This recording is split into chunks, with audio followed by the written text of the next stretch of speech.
Hello सांग माने तुम सब केमती अछ। देख मु आज कौन खाइबी। पिज्जा पिज्जा पिज्जा सी भी मो मामा बनाउची घरे। आउ सबुठु बेस्ट कथा कौन जानिछ? एई पिज्जाटा मैदा रे हेनी कि अट्टा रे भी हेनी। एईटा हेची चकुली पिठा रे। एई रेसिपीटा मामा तार सांग निक्की माउसी ताठारु शिखिथिला। तांकर भी गोटे यूट्यूब चैनल अच्छी। तुमको जदि रेसिपी दरकार तमे तांको चैनल रे चेक करि परिबो।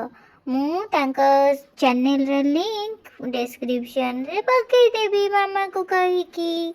देखो केते बढ़िया देखा जाउची ना, पूरा रियल पिज्जा भलिया। आउ पूरा पिज्जा भलिया टेस्ट भी बहुत यम्मी लगे। आउ एते हेल्दी जे मो मो मामा को कहिकी सबु बेले बनेगी खाए। आउ मो मामा खुशी खुशी मो पे बनी दिए। हे देखो केते स्ट्रेची हेची, पूरा टाणी की छिंडी गला।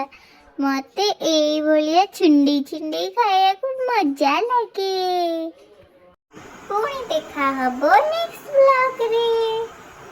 तमे थरे घरे एई भलिया पिज्जा करिकी ट्राई करिवो। हे देखा मो मेहंदी केमती हेची। Bye bye.